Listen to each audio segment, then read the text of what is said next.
Hi, and thanks for joining. If you're new here, I'm Wendy and this is Nina's Jewels. My husband and I buy things at garage sales, flea markets, thrift stores, just about anywhere we can find things to sell online and flip for a profit. If that's content you're interested in, you're in the right place. Today's video is going to be what sold for October 29th through November 4th. But don't forget to stay tuned till the end of the video when we will announce the winner of the iconic home studio ring light. Let's get started on the what sold. The first thing that we sold was a Gilligan and O'Malley women's extra small bralette. This belonged to my daughter and it sold for just $8 even on best offer. This is obviously not something I would ever pick up if I saw it in the wild. It's just something that we already owned, so we sold it. Next up is another item that belonged to my daughter. It was a Colsey brand women's. It was like a little cropped short sleeve sweater. It sold for $15.99, which was our full asking price. It did kind of hang around in our store for a little while, but it did eventually sell. Not something I would ever pick up if I saw it out in the wild. We just already owned that as well. Next up was a Thomas the Tank Engine vintage VHS. We got this in the storage unit that we purchased for just $30. We do pick up Thomas the Tank Engine VHS if we see them at the thrift store or a garage sale, someplace like that, if we can get them for the right price. We do not hang on to those for very long. There are collectors of Thomas the Tank Engine VHS or people who pick them up for nostalgic reasons. They maybe watched them as a child, want to show them to their children. So those do sell quickly. Really not for too high of a price, but they sell quickly and we like to sell things that flip fast. So this one sold for $11 even on best offer, and we had averaged out our cost of goods from the items from that storage unit at just 23 cents. So that was a great flip. Next up was, let's see, it was 5 of these Victory Colt retro firearm posters. They all sold for $16.99, and they all sold on the same day within hours of each other, but they all sold to different people. It was the craziest thing. We've never had anything quite like this. We kept hearing cha-chings and they kept selling. And we were like, this has to be to the same person. But we kept checking the buyer usernames and it was all to different people, to all over different parts of the country. I don't know why we had such a run on these posters. It was very unusual. So we couldn't figure it out. But anyway, we sold 5 of these posters to different users, different buyers all over the country. They all sold for $16.99. They all sold for our asking price. 2 of the buyers gave us positive feedback. We were happy to get rid of them. Next up was an Indian Motorcycle men's 3XL embroidered full zip hoodie. This sold for a whopping $125. We had it priced at, I think, $174.99. You'll see the price that we had it listed for in our store over here on the tile. And it was in our store for quite a while. I mean, obviously high priced items like that usually do not sell that quickly. But we did eventually get an offer for $125 and we accepted that. We had found this in an estate sale for $6 and we got positive feedback on that. So that was a great flip. Next up was one of those fantasy novelty $100,000 bills. I do not know the story on these, what they were ever for, but we found a stack of about 10 of them in another business that we own. I just listed them and described what they were, and we've sold a few of them. This one sold for our full asking price of $9.99. Our cost was $0 because we just found them. Next up was a Jones, New York blue and green plaid lined tweed skirt. This is not a brand I normally pick up, but at this particular garage sale, we were getting these clothes for like 50 cents a piece. So because of the low cost, I was picking up anything that I thought would have any kind of resale value. And this one was new with tags. So I did go ahead and pick it up. So we had paid just 50 cents for it and it sold on offer to buyer for $23.98. Next up was one of the free magazines. I had gotten a big bulk lot of magazines from a lady on Nextdoor, and this was one of them. This one was Bon Appetit. It was the October 2013 issue. It sold for $7.99, and like I said, we had no cost on that. Next up was a pair of Liverpool jeans. I don't know where Liverpool jeans are sold. If you know, let us know in the comments below, but I do know that they come in some Stitch Fix boxes. And oddly, we had found 2 pair of Liverpool jeans, the exact same size and style and everything, and even the condition was exactly the same on both of them. So I just listed them together as a quantity in a single listing, and we sold one of these. These sold for $28.99, which was our full asking price, and we had paid $4.34 for these at the thrift store. We do still have an identical pair still listed in our store. Next up is another one of the Colt posters. This one sold for only $14.99 because the condition on this one was a little bit worse than the other ones. So we had listed it for a little bit cheaper because one of the corners was kind of dinged up. But this one sold like one day later than all of those other ones, which is so weird. I still cannot figure that out. But, and this was to a different buyer in a different part of the country. I do not know what the deal was with these, because the other thing is that we had these Colt posters listed in our store for like 2 years. And we had a whole bunch of them. We had been selling them, I would say, steadily over the course of the entire time that we had them listed. But then we had, these last 6 left, and then they just all sold out in this 2-day period. I don't understand why that happened. It was just so bizarre. But anyway, we do not have any more of these Colt posters left. And we had obtained these from the other business that we own, which is a custom picture frame shop. And I don't know how these were obtained by the business in the first place, but we no longer had any use for them in our other business, so we just decided to sell them. Next up was a Cutco knife that we got at an estate sale. We paid $2 for it. This was a number 22 butcher knife. It was in pretty good condition. It sold for $22.48, which was an offer to buyer. Next up was a pair of Build-A-Bear shorts. I got this in the Facebook Marketplace 18-inch doll buy. It was like a bunch of items for an 18-inch doll. And there were some other various doll items in that big buyout, including these Build-A-Bear shorts. These sold for $7.98 on offer to buyer, and I had paid 67 cents for these. Next up was another bralette that belonged to me. This sold for $11 even on best offer, and we got positive feedback on that. Next up was a really cool Doctor Who replica pea coat. It was an actual wool blend pea coat.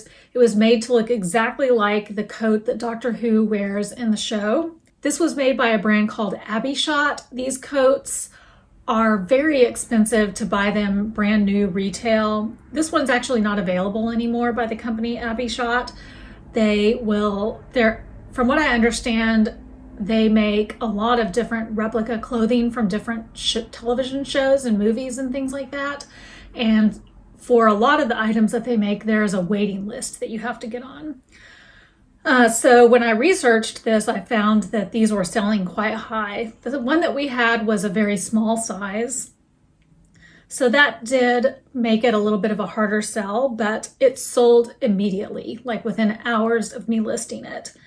And we sold it for $89.98 on offer to buyer. And we had paid, I think, just $4 for that at a garage sale. And actually, the garage sale that we purchased this at, we got so many amazing things. It was like one of the best garage sales we have ever been to. And one of the garage sales where we have made the best return on our investment. And we are about to air that garage sale footage next week, so be on the lookout for that.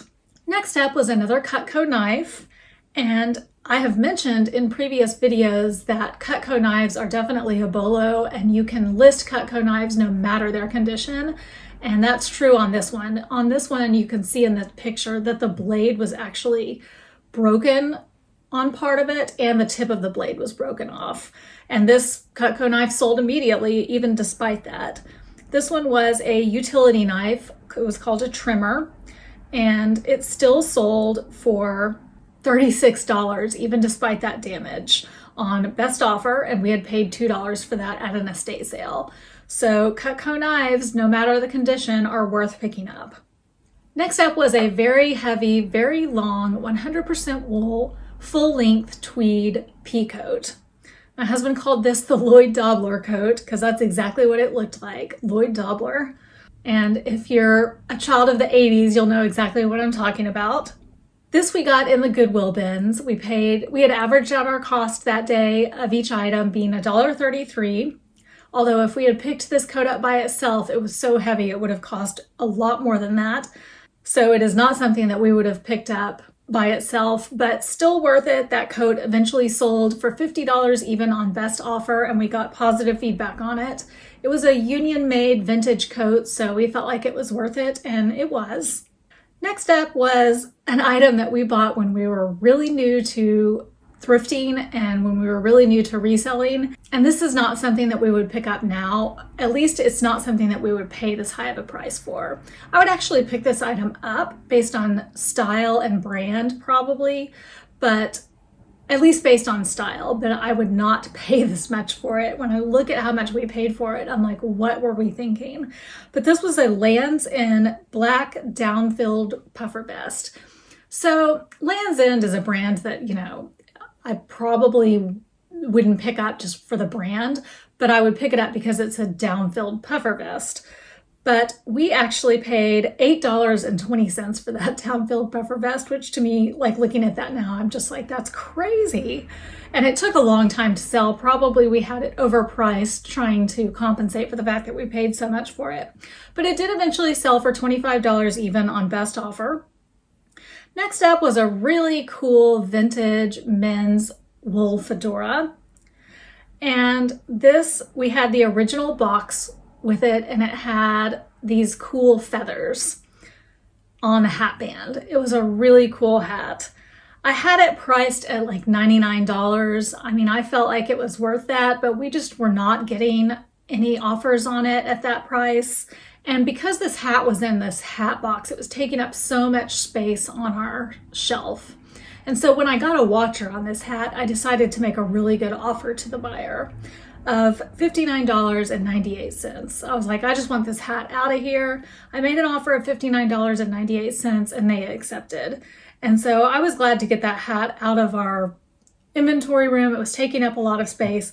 We had paid $10 for that at an estate sale, so we did still make money, and we got positive feedback on it. So that ended up working out.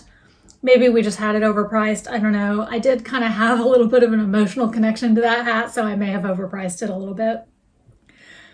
Next up was a 1-inch round keychain with a pendant on it, and close your ears if you're easily offended, but it did say keep bleep going. My mom actually, hi mom if you're watching this, but my mom actually confiscated this from my daughter a few years ago and was like, I remember she came up to me and she was like, Wendy, where did your daughter get this? I looked at it and I was like, oh my gosh, I don't know. So I asked her about it and she was all, sheepish about it. She said that she got it as a free gift with purchase when she ordered like some clothing online. So we took it away from her and said, no, you cannot have this dirty keychain. And I was like, well, I'm just gonna sell it. So anyway, Mom, I sold the dirty keychain. And actually I sold this dirty keychain for $8.79. It sold when I sent a coupon to a buyer who had purchased something from us previously. And I don't know what she had purchased from us, but I had sent out a coupon. I had just blasted out a coupon to all the buyers who had purchased items from us in the past. I sent out a blanket coupon. It was like 10% off. Thank you so much for buying something from Nina's Jewels. And almost immediately got this sale. So that's never worked for us in the past. This is the first time that's ever worked, but I just kept going and it actually worked. So, that was worth it, I guess. Next up was another item from that amazing garage sale with the Doctor Who coat I was telling you about. And this was a pair of Spanx faux leather moto leggings. If you ever see Spanx leggings or Spanx items of any kind, that is a great sell-through. Definitely pick those up. These I found in just a big pile of clothes, you know, the clothes laid out on the blanket on the ground at the garage sale. That's a great place to get good prices. They usually have things priced well when they're on a blanket on the ground at the garage sale. These we had paid $2 for, and they sold for $39 on best offer. This was the first thing that we sold from that garage sale. I remember that. That was the first cha-ching we got. Next up was an unusual item that my husband came home from the thrift store with. And I was like, I don't know if this will sell. And I think it was the first thing that sold, you know, so he proved me wrong. This was called an Arrow Garden, and it was a red heirloom and golden harvest cherry tomato seed kit. But it was like specifically designed to go in this special indoor arrow garden that you know, would put on, like, I guess your kitchen counter or somewhere inside your house. It was like a grow set. And then these were like seed pod sets that would like go into this garden thing. I'm not explaining this well, but anyway, these were the seed kits that would go into this indoor garden. So anyway, I think these seed kits are normally kind of expensive, and I don't know what they were doing at the thrift store, but he picked them up and had a feeling about them, and he was right. He had paid $2.08 for them, and they sold for $16.99 almost immediately on our full asking price. Next up was the brand was Sun and Sand. It was a black straw purse, and it had seashells for the handles. I had gotten this, I think over the summer or in the springtime at a garage sale, along with a bunch of other cute straw purses. This sold for $20 even on best offer. I had paid $2 for it at a garage sale. I thought it was really strange that it sold in the middle of winter, but you know, maybe somebody was about to go on a beach vacation or a cruise or something and needed a cute straw purse. Or maybe they just came across it and liked it, who knows. Things sell year round. You cannot count on seasonality. That's why it's important to list stuff all the time. Do not wait until it's seasonal to list stuff, because you never ever know when something's going to sell. Next up was another item from that amazing garage sale. Keep on the lookout for that video that's going to air next week, because we got some amazing stuff. This was a J. Crew Black Watch tartan plaid popover. This sold for $22 even on best offer, and we had paid just $2 for that. Next up was something that had been in our store forever. We almost delisted it when the post office instituted all of those surcharges for long items, but we just ended up keeping it listed, raising the price a little bit, and shipping it using UPS or FedEx. This was a walnut tone curtain rod. It was like a really nice high-end curtain rod that we had taken down when we moved into this house. We just didn't need it anymore. It sold for $18.99. We still made money on it. We got positive feedback on it, so it ended up being the right decision, but it was listed for a really long time. I mean, I think like 3 or 4 years before it sold. Next up was something we found in the Goodwill bins. The brand was Jacobson Hat, and it was a men's Santa beard. This we got in the Goodwill bins for just 67 cents. It did only sell for $8.50, but it was really light. We were able to just put it in a envelope and ship it off. It did take a couple of years to sell. I would probably still pick it up again though. It didn't take up any space. Next up was a 1998 Cabbage Patch doll. It was a 15th anniversary doll. I got this from a lady on Facebook Marketplace, and I think I got, oh gosh, I can't remember how many dolls I got from her, but it was a bunch. It was like 6 or 8 dolls, and I got a bulk price from her that broke down to me paying $4.44 per doll. So I paid $4.44 for this doll. This particular doll sold for $20 even. I have noticed that Cabbage Patch dolls are selling a lot better now. Next up was a 20-piece lot of infant boys clothing. 3 to 6 months was the size. This we got in that storage auction.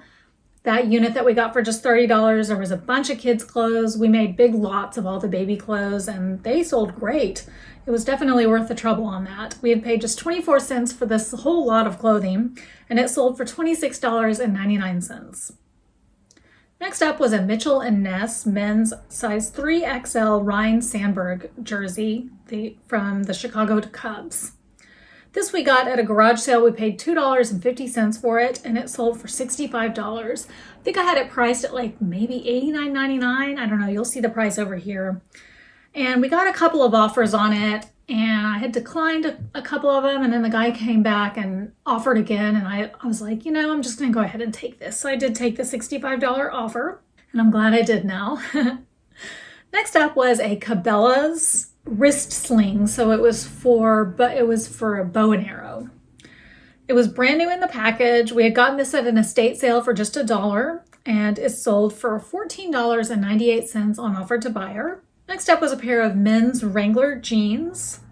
These we got in the Goodwill bins. We paid 61 cents for them, and they sold on best offer for $20 even. Next up was another Goodwill bins find. I think we got this at the same trip where we got the Wrangler's jeans, because our cost of goods on this was also only 61 cents.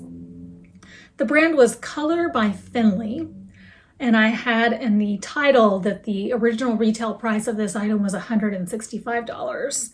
So I don't know where this was sold, probably somewhere like Nordstrom, but this was a white sleeveless button-up tunic, and it had a tie around the waist.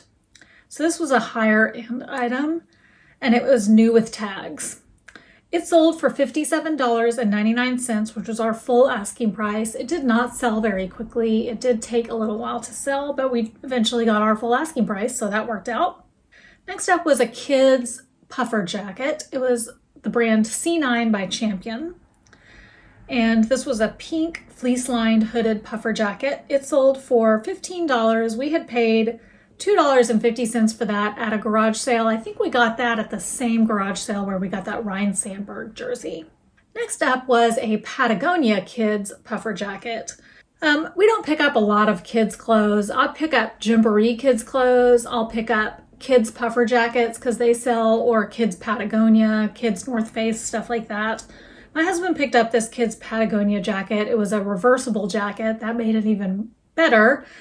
And he got this for $5 at a garage sale. I think we listed it for $72.99 or $74.99. We got so many offers immediately.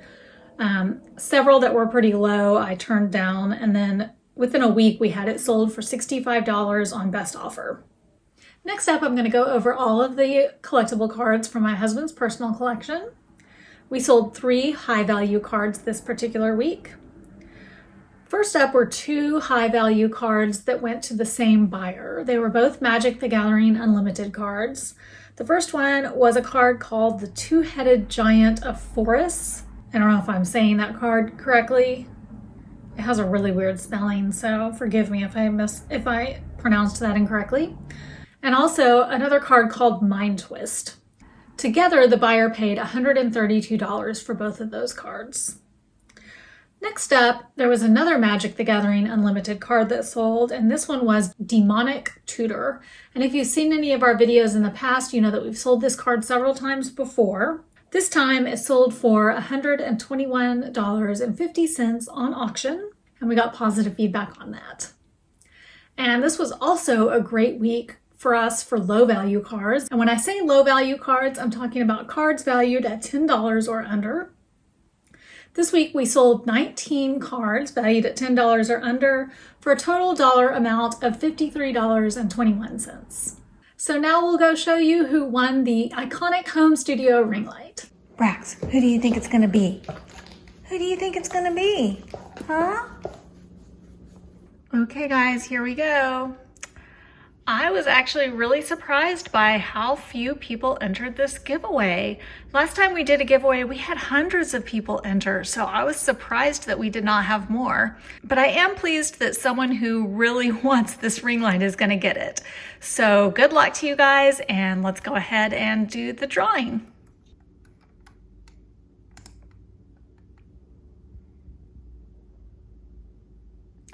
Okay, the winner is Kason 2006, who said, my favorite sale was the garage door banner. That is super cool, and it is a great time to have it with Christmas right around the corner. Another awesome week of sales. Thanks for sharing. Have an amazing week. Congratulations. That is our second garage door banner to sell, and you guys should go check out the video where we picked that garage door banner up. The guy we bought that from was hilarious. Anytime we touched something at the garage sale, he was like, oh yeah, you guys are gonna buy this. I'm gonna talk you into it. He was quite the salesman. We loved that guy. So check out that video. And Kaysen, we will respond to your comment and let you know how to get in touch with us so that we can get that ring light sent off to you. And congratulations again. Thanks so much. Okay, well, congratulations to the winner. If you enjoyed this video, please make sure you hit the like button. And if you're not already subscribed, consider subscribing to our channel with the notification bell turned on so you can be kept informed of all of our latest content. Thank you so much, and we will see you on the flip side.